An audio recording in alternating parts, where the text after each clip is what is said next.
All right, let's look at the bass preset. This one's called Subtle Bass Enhancer, and you can find it inside the Things with Strings on the Audio Issues EQ. But there's no real starting. I don't have a bass start, but let me show you what my thinking process is here. If you want to enhance your bass or you feel like something's missing from the bass, is, I always want to make sure that I'm filtering out the stuff that I don't need. So there's a filter at 32, not very high, but if you had a really high MIDI bass or high end bass and you didn't need any low end, you could filter out further, but let's keep it at 30. And then we want to look at the things that make it sound good. For instance, I have here 2.8 dB boost in the punch range, which is 100 Hertz, and it's a little focused. So if I wanted to sort of replicate that, it would kind of look like that, right? Kind of like has that a little boost there. Obviously, depending on what your kick drum is doing, this might get in the way of the kick drum. So you might actually need to move it lower or even higher up, and then maybe even cut here if you have a boost in the kick drum.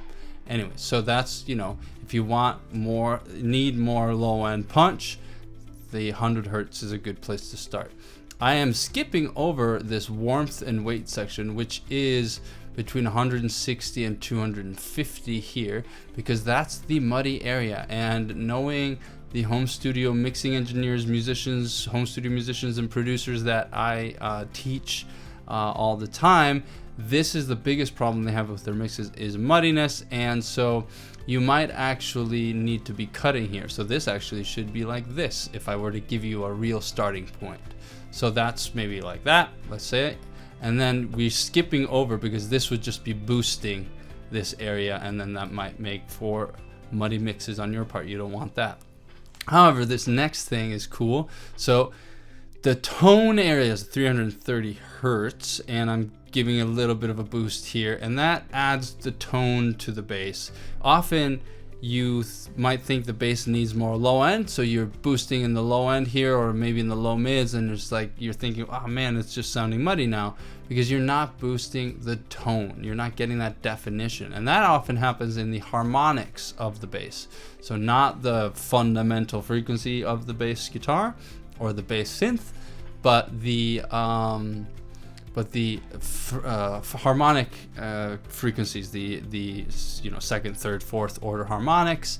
And so 330 I have found to be a really good frequency to dial in to get that additional tone from the bass, as well as the harmonic of that, which is 680, which is my attitude switch here, or attitude knob, and that adds more harmonic. So you could, instead of doing, let's just boost a bunch of tone, let's focus the tone a lot here, and then you get a lot of tone. But you might get a cool sound, but you might be like, that's too much of a good thing, right? So you might wanna move this down here, and then just add a couple of dBs of both of these harmonics, and that might be better, right?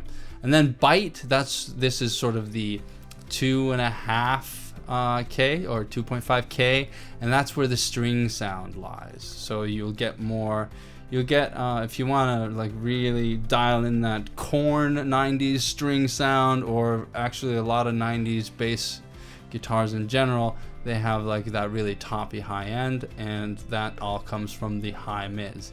And then as you can see, we leave all this stuff out. There's not a lot going on in the high end.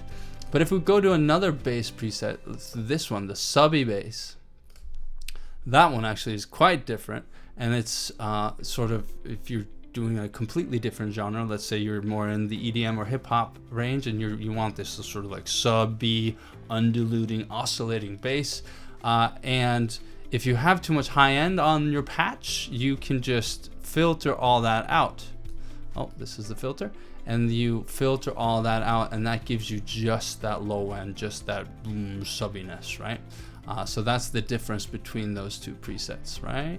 And then is there another bass? And then the grungy bass here so as you can see, I cut a little bit of the mud, and then I add tone, attitude just to get and a little bit of punch, or actually quite a bit of punch, to get you started on having you know, it's heavy, but it also has tons of tone, tons of character.